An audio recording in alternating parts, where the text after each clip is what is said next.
Hello, good morning, good afternoon, good evening. Thanks so much for joining in this international plant breeding seminar series. We have the pleasure today of having Dr. Rony Swennen speaking to us about banana breeding. Rony got his PhD from the University of Louvain, and he has worked throughout his professional career in banana plantains and has devoted most of his time to developing improved cultivars for smallholders in Africa. Rony has been awarded several recognitions, the King Bowden Award for his work and his team's work in developing black cigar toga resistant plantains. He's also a member of the Belgian Academy of Science and an honorary member of the Biodiversity Alliance. He also has several chieftainships as a recognition in Africa. And he has been in charge of IATA, banana and plantain breeding programs since 2013. He spends considerable amount of time in East Africa, particularly in Uganda and Tanzania. Rony, it is a pleasure to have you here with us, and I'm going to stop sharing and allow you to share your screen and start your seminar. Thank you.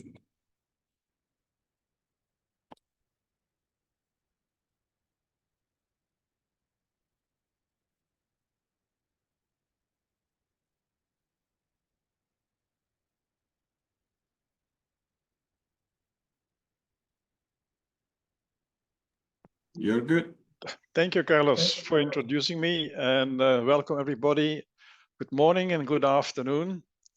And I would like to start, first of all, explaining the three sentences on this first slide. I'm going bananas with bananas. That's quite a funny expression in life, but the reality is that for the past 40 years, I had been struggling with an environment where bananas were not that popular because advices were coming from annual crops, from seed crops. Banana is really different. But there was also a disbelief that one could breed bananas. And so I had basically to deal with this kind of attitude. And I started breeding at ITA without permission.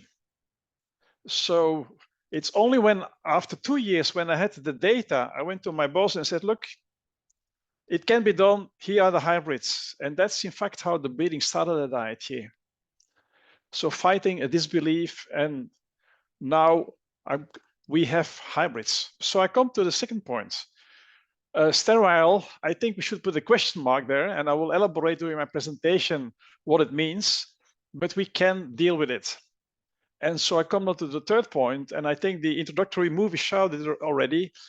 We are dealing with we are not dealing now with the export bananas, we are dealing with the diversity of the starchy bananas which are cultivated in Africa.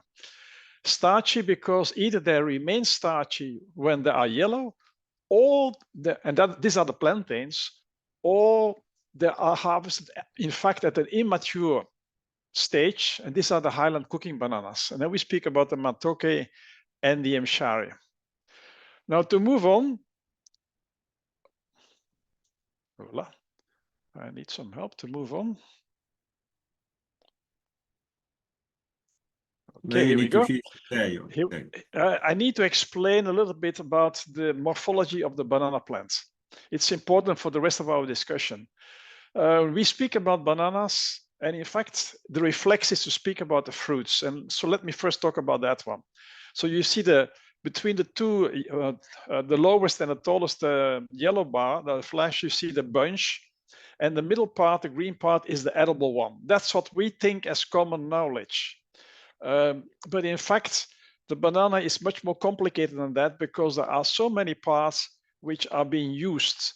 So originally, bananas were cultivated for the leaves. They are consumed also for the pseudostem. Also, the underground, the real stem, is consumed. And then we have this underground branch. And the banana plant produces a branch for every leaf. I only have on this picture one single one, and basically this is the next generation. the next cycle. And that's why we say a banana is perennial, because the moment that we are going to harvest that bunch, in fact, we are going to harvest that red tip of that bunch, and that's where you have the apex. So in fact, by harvesting the bunch, you're killing the plant, and that's why the main plant has to be cut down, and then the ratoon, the underground branch, will take over. Since all those leaves are compact and coming together, we are speaking about a pseudostem, and banana is in fact a giant herb. It is not a tree.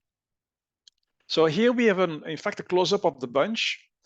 At a certain time between 6 to 18 months after planting, the flower will emerge at the top of the plant, and in this case is the expo banana. It will bend down. The red bracts are opening, which are in fact modified leaves, and then exposing 2 rows of fruits. I should say flowers. And if you look now at the right side, the flowers have all the parts of the female and the male part of the flower. But on the top one, there the female parts are more expressed. You see the nice ovary, you can see the stigma. You do not see, in fact, the pollen at all. And if you go to the lower side, it's just the opposite. The female part is underdeveloped, and the male part with the anthers and the pollen are fully developed.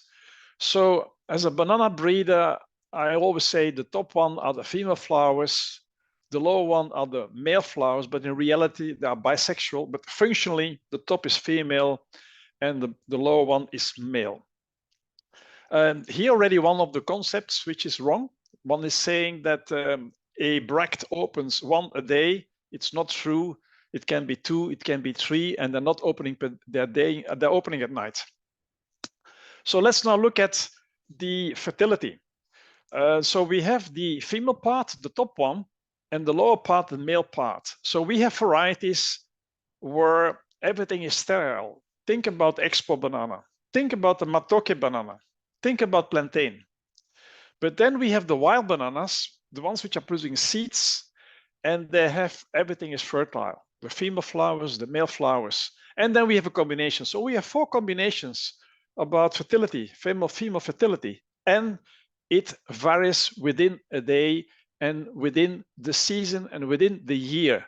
So basically, we can really challenge the concept about sterility. And here we have some of the banana diversity. So we know the expo bananas, they are sweet. The starch will break down at ripening, and that's an exception. Most varieties in the world, they remain starchy. So on the top left, we have a plantain. Down on the right, we have a matoke, and then we have everything in between. Let me not elaborate on those, but there are in the collection, which I was happy to develop in Belgium, we have 1,600 genotypes. Of that, about 300 of them cultivated in the world. And you see it's an important crop for the world. It depends. Some people are consuming 0.5 kilogram to 1 kilogram per day, which is in East Africa. And it's a food crop, a staple food crop for 400 million and an additional crop for 1 billion people on the globe. You have everything. You ask me, I give you. You have varieties which are 0.5 meter. The ones we know and use are 3 meters tall, but you have also varieties of 12 meters. And you have all the colors you can imagine. Blue, red, black, etc., etc. Let me not elaborate. The diversity is huge in banana, but today we talk about the left ones, especially the Highland Matoke bananas. Some of here also Mshari bananas. I come back to that one. I'm talking today about the African smallholder bananas. So if we are going to breed, we will have to work with wild banana germplasm, and I need to explain a little bit what it is. So in a wild banana, number one, the fruits are not edible. They're full of seeds. Having seeds is not a problem.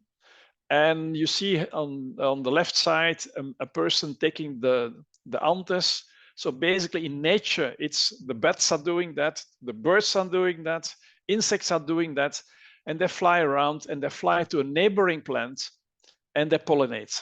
If the pollination is successful on the right side, down, the fruits will swell and be full of seeds.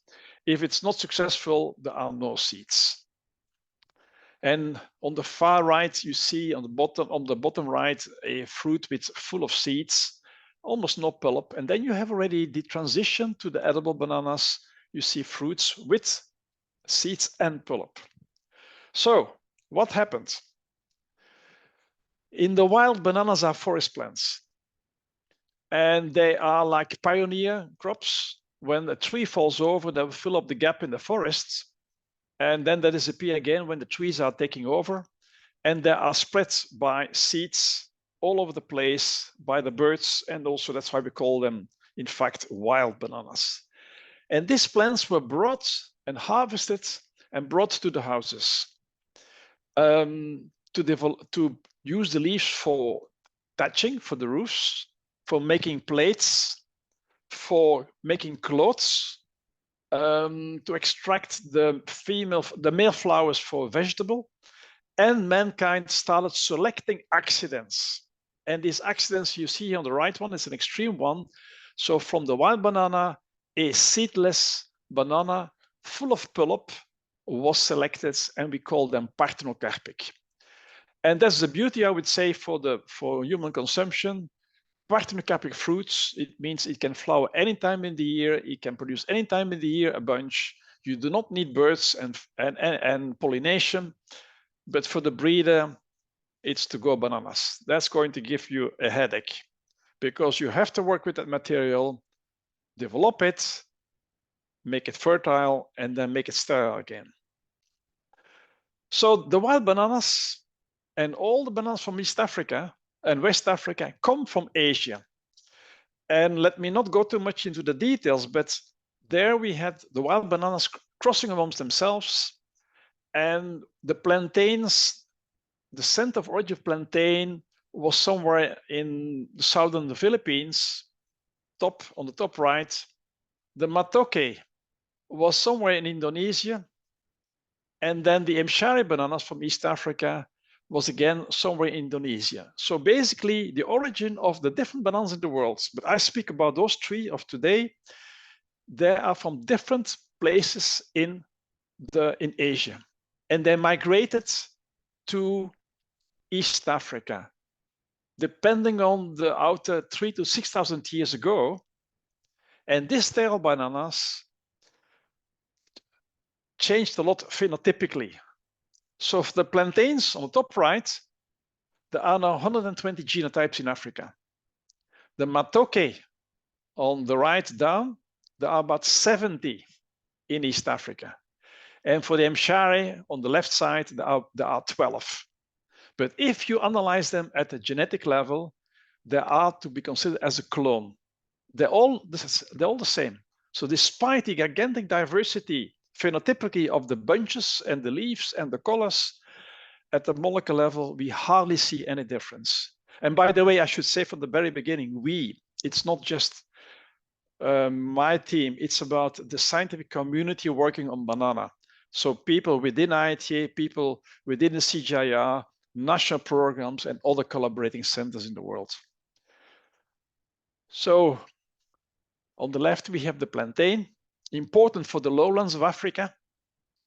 And so from the Congo, where we have the biggest diversity, so Central Africa up to Liberia.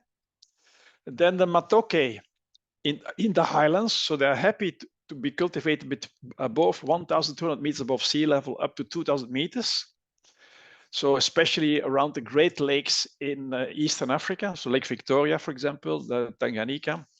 And then we have the Mshari on the right, which are very important in Tanzania, the Comoros, and Pemba, Zanzibar. And why are we breeding them? Because the yields are basically low. An export banana plantation of a commercial company can produce 60 tons, 80 tons of bananas per year. And look at the yields. For plantain, it's 5 to 10 tons.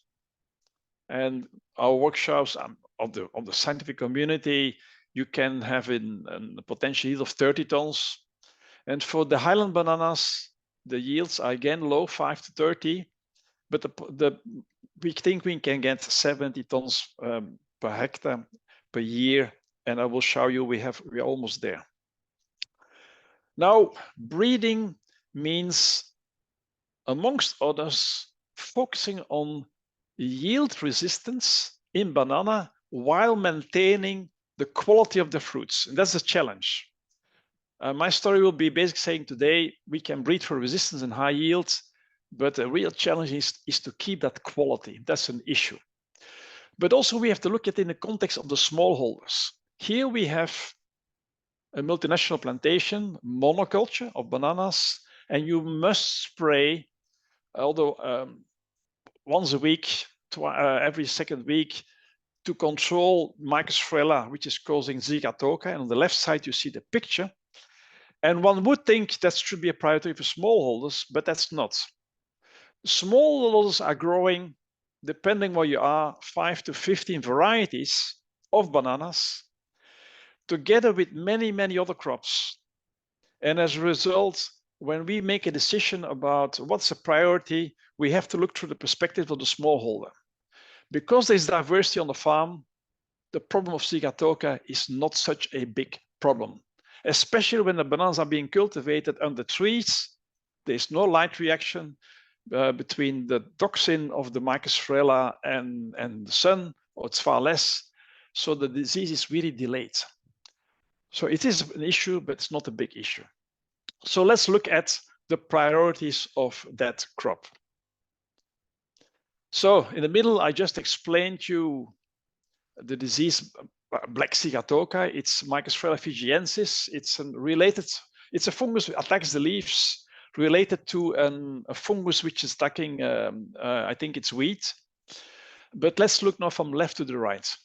On the left, we have the nematodes. There are 3 important nematodes, and I would say that the real problem is not yield reduction. It's simply plants fall over. You can still have a big bunch, but with a big bunch and a affected root system, plants fall over, especially when there are some winds from the transition from the dry season to the rainy season.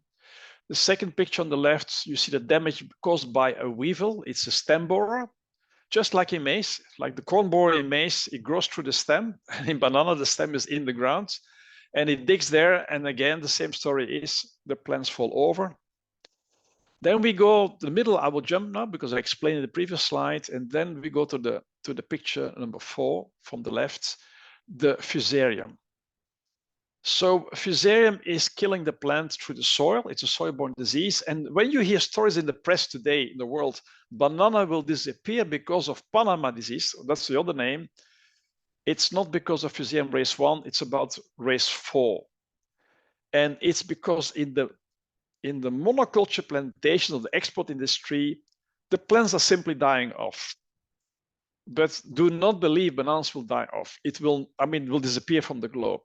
I just said there are 1,600 genotypes. I will show you we're able to breed them. It's a problem for the industry, but we can handle it when it comes to our breeding program. So that's one issue. And then we have the bacterial wilt, which is a bacteria which is, and now I'm coming to the point, transmitted by the machete. And let me now go back from the left to the right. The left, the problem is planting material is always infected in many places in Africa. So it's with the planting material, when you take a sucker and you plant, you bring in the problem. The weevil is the same story. Black Zygatoka, the middle one, is spread by wind. The Panama disease, fusarium, is spread by planting material, but also by flooding, by irrigation, and the bacterial wilts by insects and the machete. And we have now other big problem for East Africa. The banana bunchy top, which is a virus, a DNA virus, which is spread by aphids. And it's in West Africa, it's in Central Africa, but what I've seen in East Africa looks very dramatic. And I put it in red because it's not yet part of our breeding program. It's so recent that we are saying, oh my goodness. And I've seen the disasters already in Tanzania. So we have to start working on this one, and we do that hand in hand with colleagues who are working on an eradication campaign, because we have to eliminate the material, and then we bring in the new varieties. But as I said, no results so, as yet I can provide on banana bunch top. Okay, we have to move on a little bit by explaining the complexity of breeding. So if you look now at the arrow on the farm, you see a harvested banana plant and next to it the ratoon. And that's why it is a perennial crop. Now, when you are breeding, we need data over, for a perennial crop, it means it takes time. That's already an issue. The second one is also one. Bananas are not photoperiodic dependent, so they flower anytime. And compare the three arrows now. The middle arrow, it's about a non-flowering plant. The right one, a small bunch. And on the left, a big bunch. So we have, when we come to the analysis of our data, we have an issue, because the plants are not flowering at the same time, they're not harvested at the same time, and we have a seasonal effect on yield, and still we have to evaluate our hybrids to make the best selection. And you see that it becomes complex when it comes to statistics. And then we have, I need to go back, and then we have only about 2,000 plants per hectare. I just put there the figures for maize. We have 6,000 to 80,000 plants per hectare. And so we have plants with not many seeds, and we have few plants per hectare. So banana breeding is a very expensive enterprise. And in the IT breeding program, we have 32 hectares, not acres, hectares, as part of our breeding program. So now back to the complexity. Now I've added something else. The ploidy level. The plantains are triploids, matokes are triploids, and Mshari were taught until about 10 years to be triploids. No, they are diploids. Africa has diploids. And yeah, we have to breed them. And the three of them are genetically not related at all. So we cannot just say we are going to cross an Mshari with a matoke. And now we need to talk about the fertility. And so when we use the matoke and we pollinate them, only half of them we tested to produce seeds. With the plantain, again, half of them, so 56 out of 108, that produce seeds. And look at the amount of seeds. Between 0, I would say, and 22 seeds per bunch. The potential is, depending on the variety, you can have 30,000 seeds to more than 150,000 seeds. If everything would work out, but we are only getting between almost 0 and 22 seeds per bunch. You see that sterility is not absolute, but there's much work to be done on that. Right, and what are the reasons? I think we can only develop many hypotheses, but I give you just a few of them. The opening of the bract, look at the right side, the purple bract, is not coinciding with the fertility of the stigma. You see that the stigma is already necrotic at anthesis. And we have made some movies about the flowering of banana over 6 weeks, taking a picture every 5 minutes. And we see that the plants are flowering basically at 8 o'clock in the evening till 4 o'clock in the morning. And we are pollinating during office hours. So that's one issue. The second thing is, we know now that the bracts, and normally we take the last one, last bract which is opening, there are 2 to 3 of them opening per day. That means not every hand has the same kind of stigma development stage. That's one of the reasons. The second one, and I'm not going to give you the whole list, it's one of the forthcoming papers which was accepted this year, and these are all data from plantain, but we have another paper coming in. So if you look here on the right side, you see here the pollen. You see that the white flower close to the anthes. This one is a wild banana, extremely, I would say, many pollen, but the pollen viability changes during the day. We have to pollinate in the morning if we only look at the pollen quality. And quickly it goes down until I would say lunchtime. So we need to pollinate early in the morning. And if I just tell you a few minutes ago that the plants are flowering any time in the year, it means we are pollinating every day of the year except at Christmas. We cannot miss a banana bunch because a banana bunch has about 10 hands. So roughly speaking, we have 10 days to pollinate a bunch. And if we miss it, we have to wait for a year. So any plant which is flowering, we will pollinate it, and then we do it for the moment early in the morning. And then there is a seasonal effect. We do the job, we know what's the optimal stigma, we know what's the optimal pollen, and yet there's a variability in seed set over the year. Here this is with plantain, and you can see April, May, it's very low seed sets, and basically January, February, March is the peak of the dry season. I stress the dry season. And then when the rains are coming back and we have the peak of the rains in September, we have another slight peak in seed sets. So there's a variability during the season, and we are not getting the full picture what it is. But there's more of ideas we have, or let's say preliminary data we have. We know that in many varieties, the stigma, the pollen tubes are growing. We see them even fertilizing the ovules, and then we see nothing moving on. So it's quite a complex thing. And then we see that from our results that that's based on oligo painting by our colleagues in Czech Republic, that simply the chromosomes of the male and the female, they don't match. And that's also where we are now starting the work, is saying, look, if we would now change, if we would not just make the crosses we want, but maybe change the order of the crosses, first try to combine those with the same kind of karyotype, we might have maybe more fertility, and then at the end we make the crosses where we have really, when the chromosomes are not really matching. So here is a picture showing you where we have translocation on the left in a triploid, and the other on the ABC on the right are the wild bananas. Okay, so the banana breeding is even also hampered by not much breeding work going on in the world. By the way, IT is not the only breeding program in the world, but we are a public breeding program.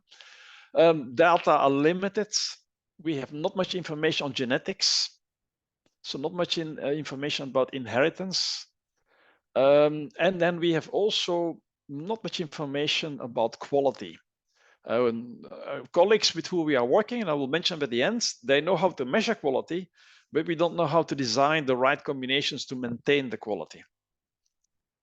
So let me now go into breeding, and I will show you a simple breeding pipeline, and then later I go more into the details. First of all, we make crosses. So the person here in charge will scan the logo on the field. And in this case, she knows that plant is flowering. She checks it in the late afternoon, and automatically the system will say what male parent we should use to make the cross. And then the pollination will be done the next day in the morning. And then we make a label for the fruits, and later for the seeds. And then 3 to 6 months later, we will harvest a bunch, and we will artificially ripen it to make all the fruits very soft. We extract the seeds, and we will germinate them in the lab, because germination in the field can take 9 months. When we germinate them in the lab, it will take about 2 to 3 months. And have a look here at the number of hybrids which we have produced in 1 year, 800 something hybrids. That's about 4%, 3.8% of all the seeds which we're dealing with, and we needed for that 6.5 hectares. So it's really a slow process. And then, once we have it germinated, we clone the material, we put again a logo to, and we scan to that one, and we follow it up. Then we harden them in the humidity chamber. Here we harden them in the screen house. And then we will we track everything. So all the steps are, I don't have to be in the field. I know what's going on every day. And it goes into a banana tracker, and that goes into a database, basically in Cornell at Boyce Thompson Institute. They're helping us to keep all our data. And then we move on and we have hybrids. So it's possible. On the left, you see the picture of the landrace. And after 17 years, you see the hybrid, which is, by the way, released in Tanzania. So it can be done. And on the right, this is a picture when we were evaluating the quality by the consumers, by the farmers, where they're checking the color, the texture, the mouthfeel, a whole range of quality traits. Especially our colleagues from CIRAD are helping the breeding team to set up that system and make a link between, I would say, sensory quality and the lab measurements and the field measurements. So we need to get high throughput systems to measure, and for the moment we have it for color and for texture. Okay, nevertheless, despite all this, I would say, amateur work, I would say a plantain was released in Ivory Coast in 2016. It took 27 years. It was, there are other matokes released in Uganda in 2010, 17 years, and there are 4 released in Tanzania in 21. I'm coming back to those timelines because 27 years, 17 years, and I will show you a little bit later from an Mchari hybrid, it's 10 years. By changing the way we are breeding and reorganizing the way we're breeding, we are delivering new hybrids at a much faster pace than in the past.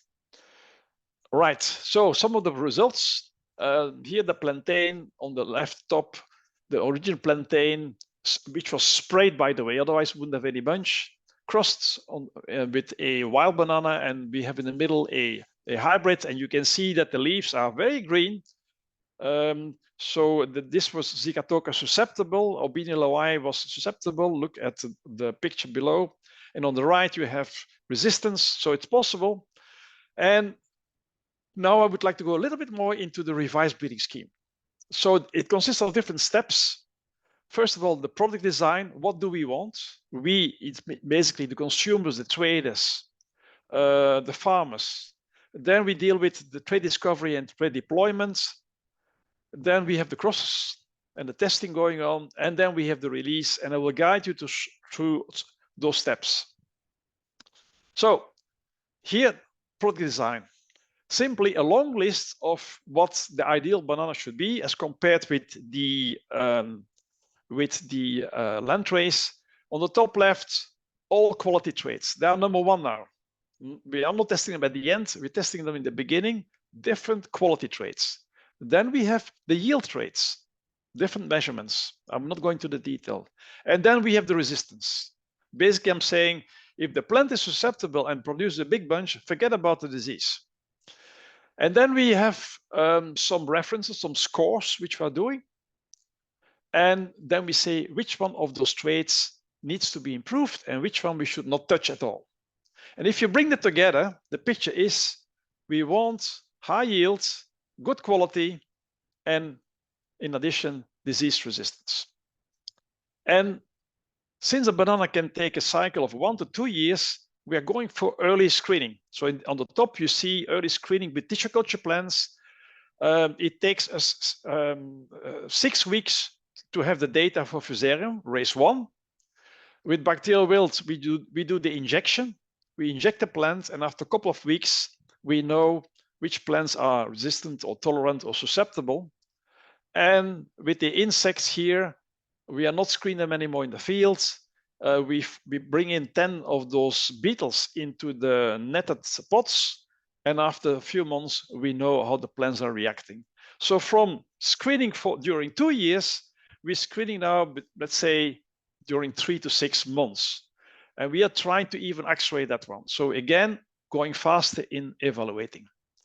And now we are not anymore screening, well, no, we are in the transition of screening, I would say, by an expert by moving into digital screening. So here you see that we make a picture, and on the left you see the expert score, and on the right you see the image J score, and they are basically the same. That means we can really go faster in making judgments, and it's more objective. And that's linked, when we do the scoring now, it's digitalized. Straight away, it goes into our field book and linked to Musa base so that the data are not being lost. And anybody can consult it and can get the data for our pathology trials for the different pests and diseases which I mentioned before. And yeah, not all plants are ready at the same time. So we have this partially replicated design. And that means that we have reduced variability in our treatments, so we can much better analyze them. And you see here, when looking at the different colors, each time we have the same reference varieties, which are part of the breeding program, because very often we had experience that pathologists take whatever they want. No, that should be our reference varieties of the breeding program, and we compare them. And that's how we are moving faster in our analysis. Okay, pathology work is not just to phenotype hybrids. And of course, high throughput, that's what we want, but it's also in support of accelerating the breeding program. That means they have to focus, look at the green arrows on the mapping populations so that we're developing molecular markers, and also on to support our parental improvements. And so they develop catalogs. And here it's, for example, the end of a long story. On the top, you see all the pests and pathogens for which they were screened. And you see a few arrows on the left. These are released products. So we know now how many plants are reacting. But here, our work on screening in support of molecular markers. On the top, we see a segregating population for bacterial wilts. And it's about 300. That's not that much. But making a population of 300, it takes years. It takes years to do the job. And I come back to one, I will give you some more details about another one. And on the down, you see the results of fusarium screening, and this one about weevil screening. So we are getting quite some information on QTLs. We develop our maps. Now we are in the process of bringing them all together so that we can help to make better decisions in our breeding program. And so here is simply a quick inventory about our parents, diploid parents, which have been screened systematically. And that means that our breeders can try to combine the best characteristics of the different diploids for parental breeding.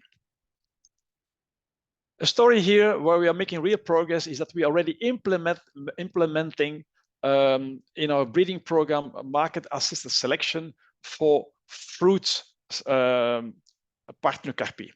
So on the left, you have a landrace, on the right, a wild banana. We cross them, we get all kinds of things. And normally we have to wait for 1 year, maybe 2 years.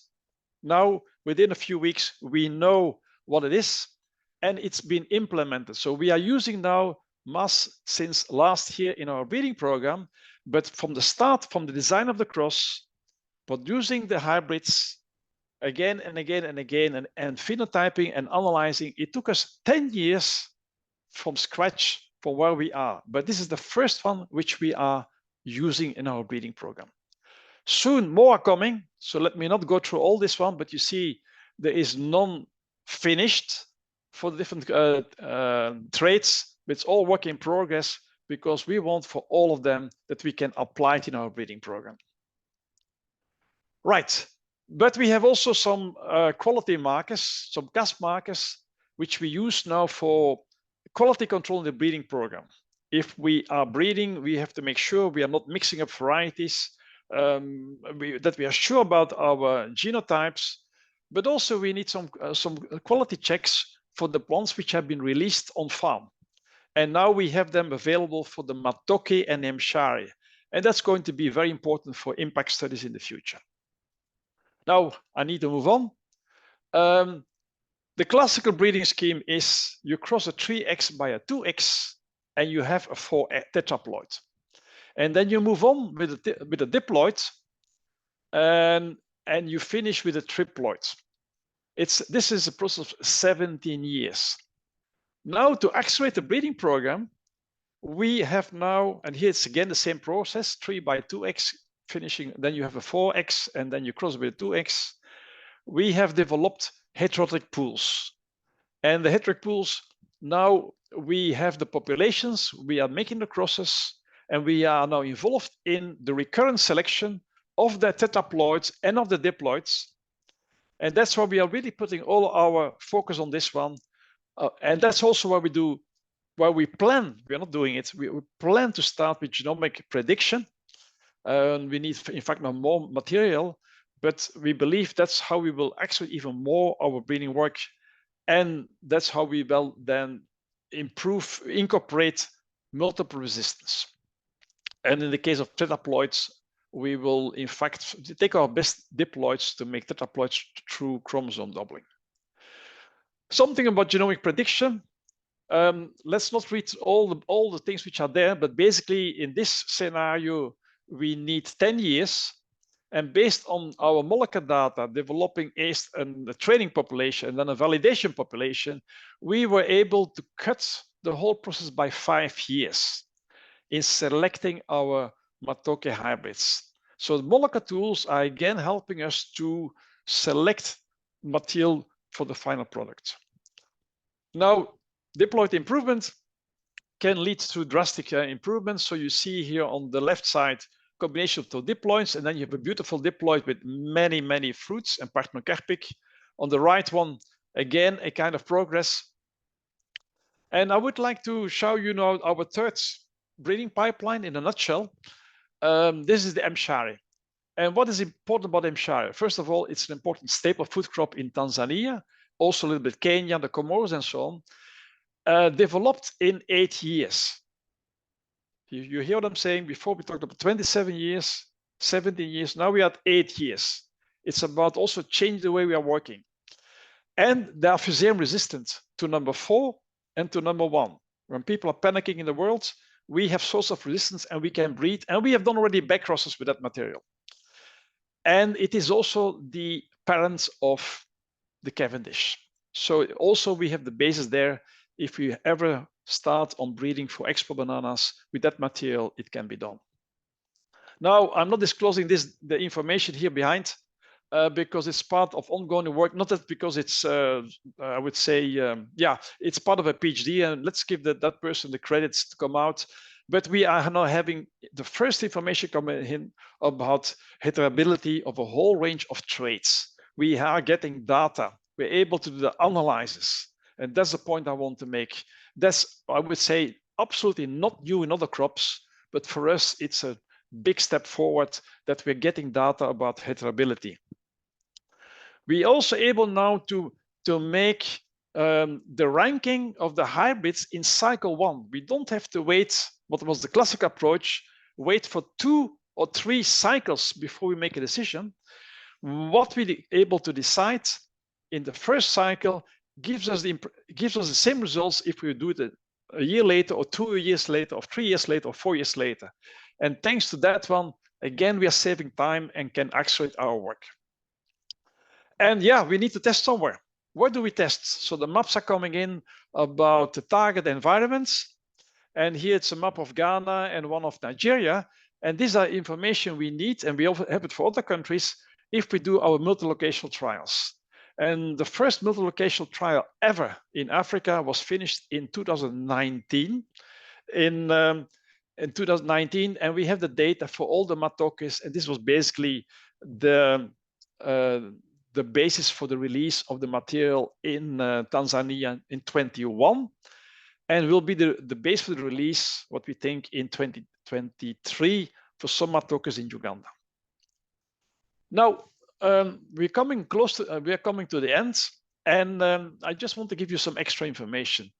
When we look at our data and we compare the yields of the grandmother with what we are having, so a grandmother is the A, and what we have number C, and we speak then about heterobeltiosis, you see that we have spectacular advances in yield. 249% for 17, Narita 7, 77%. That's spectacular. But on the other hand, let's be modest. If nothing has been done before, yeah, then you make a big gain. But the point we want to make is that we will not be able to continue with any gains in the future if we're not changing the program. And this was based on non-parental improved approaches. So now we are building the schemes for the improvement of the diploid parents, tetraploid parents, and that's how we will able to keep on moving to get a gain over the years to come. So the calculations, you can have a look later on the, when you look back on the recorded movie of my presentation, but here is the way we made the calculations. So let me not elaborate on that because I want to give room for questions. And then also the same story about genetic gain. In genetic gain, the approach is, okay, let's have 1% or something. Okay, we can say, let's be proud we have genetic gain of 1.4%. But the point I want to make is, it's not, when we talk about a cycle in an annual crop, one can speak about a cycle which is almost a year. In our case, we talk about the cycle of breeding, which is another ball game. And look at our cycles. We talk about, we brought the information from 20 years. And look again at the formula, we can come back to that one. And we say, well, that's good. But if you want to keep it, we have to modify our breeding scheme. And again, that's why we are doing parental breeding in banana. To come to the end, I don't think we have an excuse anymore to say there can be no progress because of the long generation times. That's not an excuse anymore. We cannot give an excuse anymore, triploidy or sterility.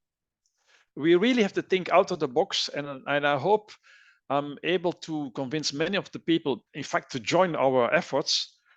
Breeding of bananas is possible.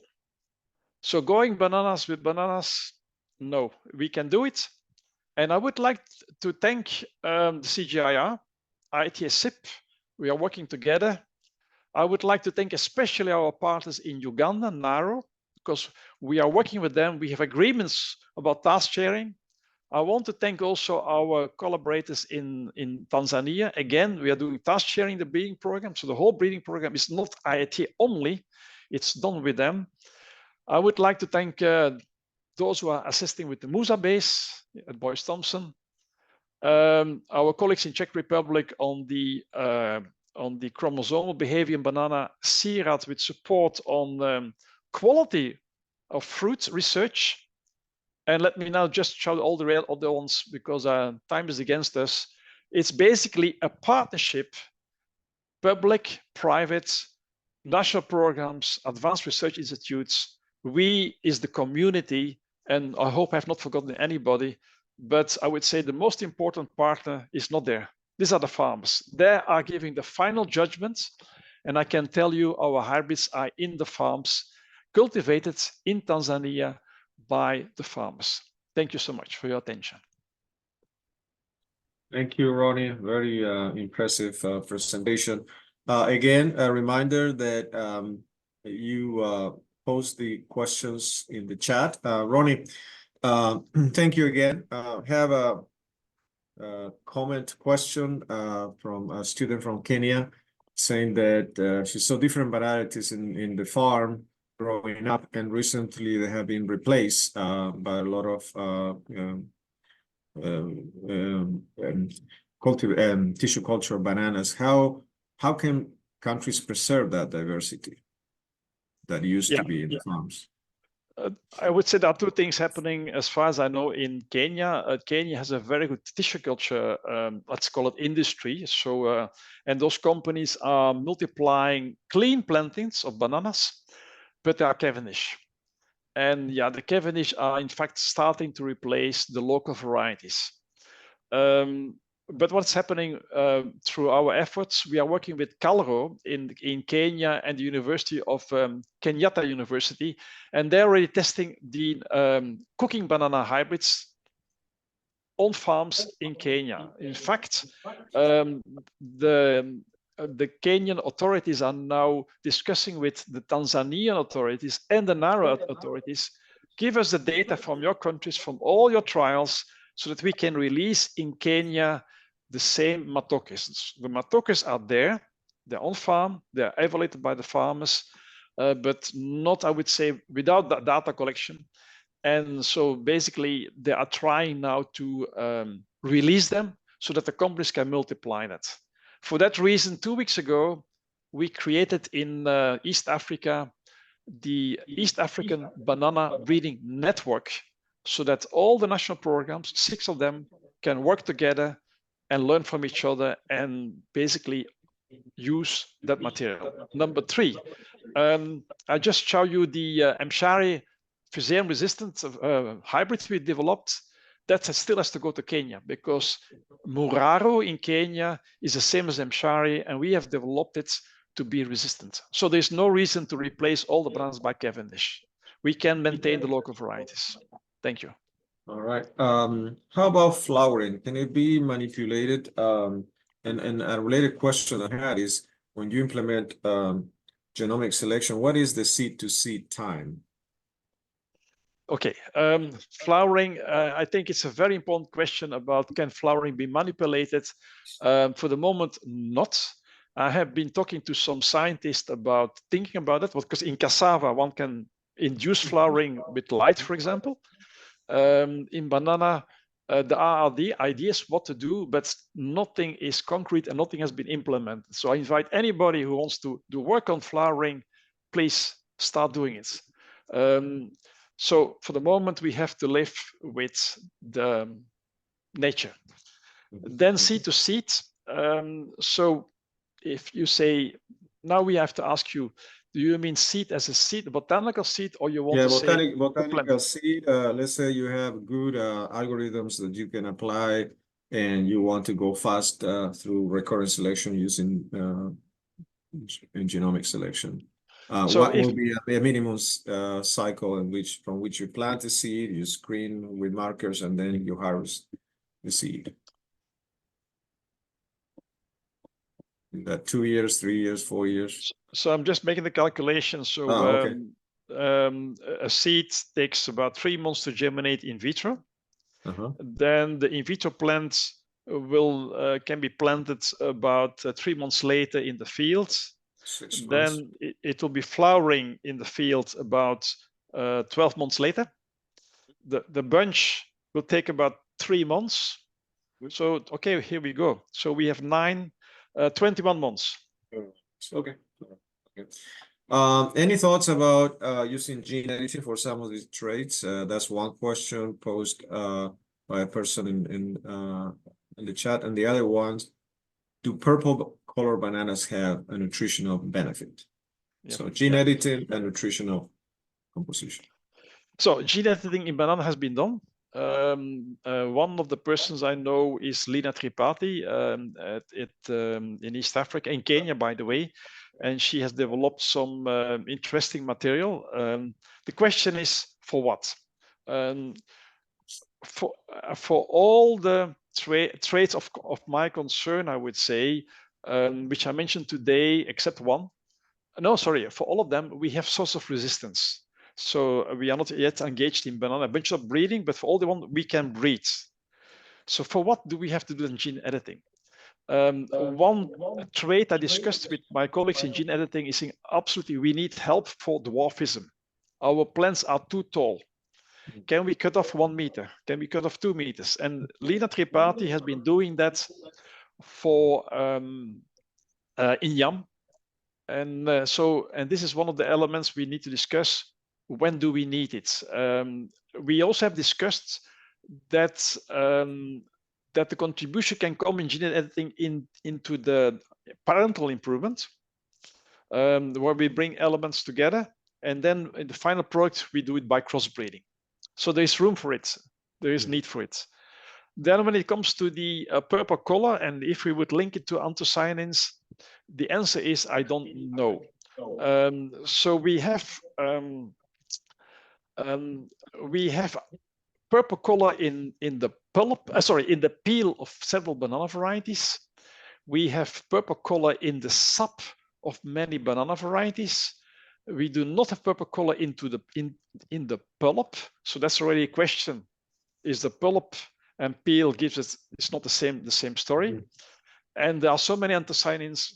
I think I would like to summarize. It has not been properly analyzed.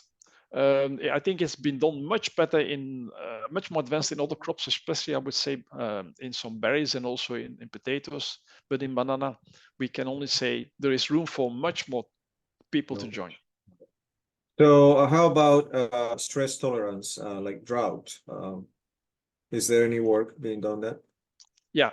There is some interesting work being done, and I would say my previous lab about drought tolerance, were under screenhouse conditions, under lab conditions, under, I would say, growth chamber conditions. A lot of interesting work being done.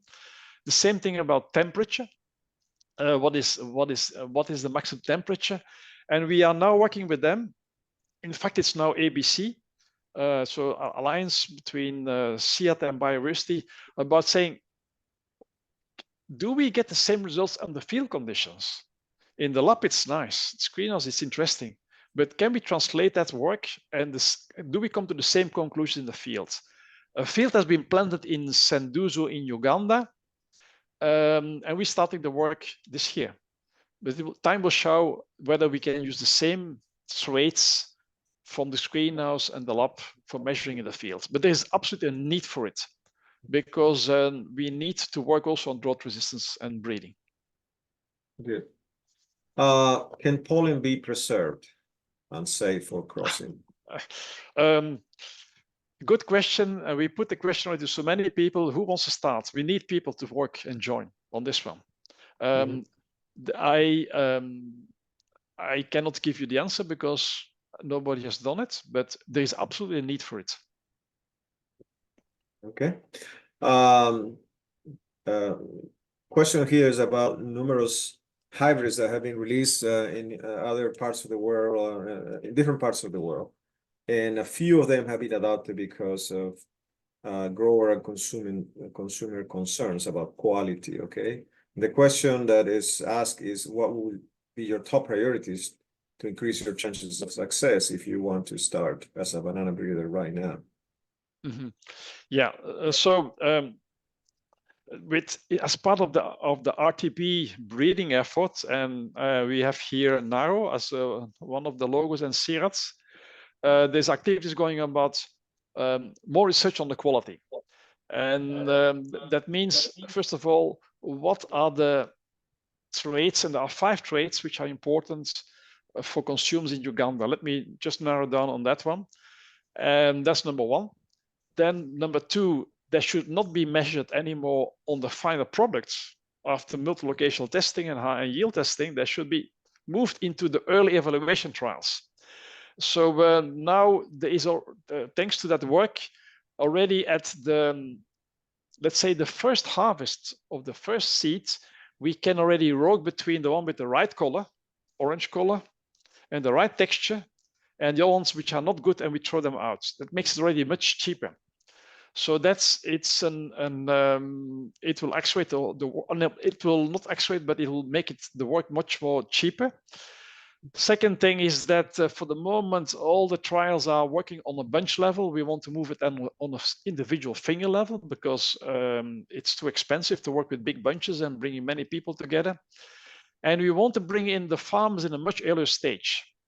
Now, what happened in Uganda, Tanzania, the set of a couple of hybrids were grown all over the country, and farmers were able to evaluate it themselves in the demonstration plots and on the farm.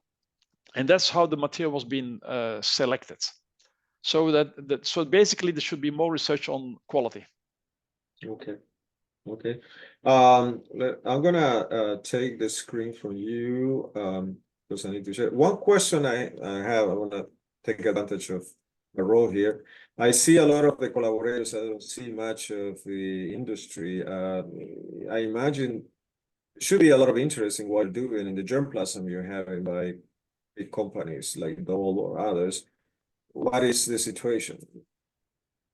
Do you collaborate? Does your program and these international centers collaborate with the big corporations or not? We have good collaborations going on with Bayer and Corteva, because they're giving us support and also intellectual support and modernizing our breeding program and also sequencing our material. But we have no interaction with, let's say, the multinational banana companies. I think they have their own strategy. It's a pity, but Yeah. We are open for it. We are open for that. Particularly what you said about the sources of resistance to race 4 and Fusarium. I mean, they should be of interest to everyone, including these corporations. Yeah, so when we are doing the testing for race 4, I should say we are not doing that in our sites because we don't want to spread it in Africa. So that's done with the University of Wageningen. Yep. And in the Netherlands, and I know they're working together with a company, but we are not working with a company, but we are open. As long as we make I would say the results of our work can be used by smallholders free of charge, we can work with anybody. Well, thank you so much, Ronnie. It's been extremely interesting. Thank you for sharing the work you're doing. Thanks for the attendance today, and we look forward to having you again next Thursday at the same time. We have a presentation by Dr. Margaret Lake Worthington talking about breeding in blackberries and muscadines from the University of Arkansas. I hope you guys have a very good day. Very good weekend.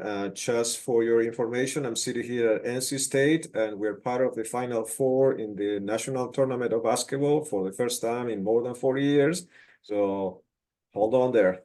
Thank you so much, and look forward to having you. Thank you, Ronnie, again. Goodbye. Bye-bye.